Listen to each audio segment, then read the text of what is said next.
বন্ধুরা, আজকে রোদটা একটু দেখো। সকাল সকাল উঠে দেখি এত রোদ। আমার তো মাথা গরম হয়ে গেছে গা। তারপর আমি ব্রাশ নিয়ে গেলাম গা স্নান করতে। আইয়া এবার ভালোভাবে শুদ্ধ হয়ে ঠাকুরের পুজো দিতেছিলাম। আজকের এই সবগুলি ফুল আমরা গাছের থেকে লইছি। আমরা গাছের সবগুলি ফুল দিয়ে ঠাকুরকে পুজো দিলাম। তারপরে এবার যাইতেছি তুলসী পটে গিয়া ঠাকুরকে একটু আরাধনা করব। তারপরে গিয়া এই তুলসী গাছটারও এবার স্নান করে এলাম।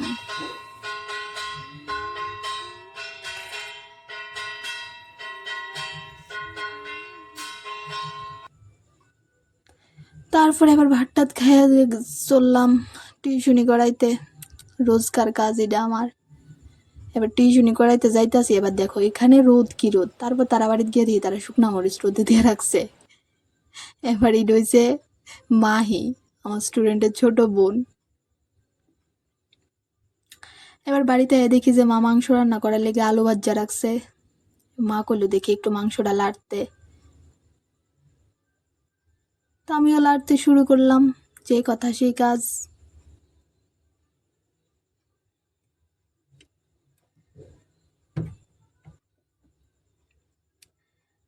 এবার দেখো বাচ্চারাই যে আলুডি ইডি আবার দিয়ে দিতাছি একে একে।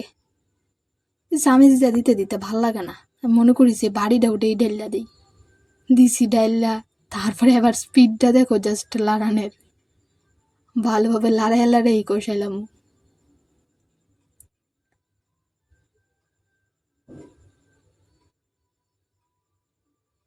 তোমরা যেন একটা জিনিস দেখাই, দাঁড়াও দেখো। দেখো তৈরি গীতা চিন্তা পারো নি। বাস করল।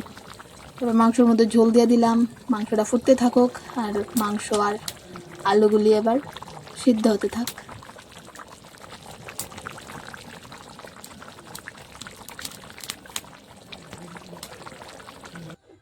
এবার গিয়ে দেখি যে মা ডাল রান্না করছে দুপুরে খাওয়ার লেগা। তারপর আছে লাল লাল মাছের ঝোল। তারপরে আছে ওই দেখো মাছ। তারপরে হচ্ছে মুড়ো-ঘন্ট। তারপরে ভাজা। এখানে ছোট মাছের তরকারি। এখানে হচ্ছে ওই বড় মাছগুলি ঝোলের দিকে রাখছে। তারপরে এখানে আমরা ভাত খাইতে পেয়ে গেছি গা। ডাল ভাজা দিয়ে শুরু করে দিলাম। তারপরে একে একে এখানে মাছের তরকারিও দিয়ে দিল। মাছের তরকারিটাও স্বাদ হয়েছে। তারপর দিয়ে দিতেছে হচ্ছে মাংস।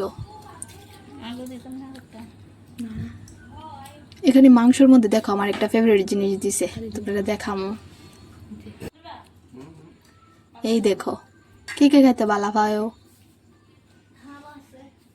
কইয়া জানায়ও।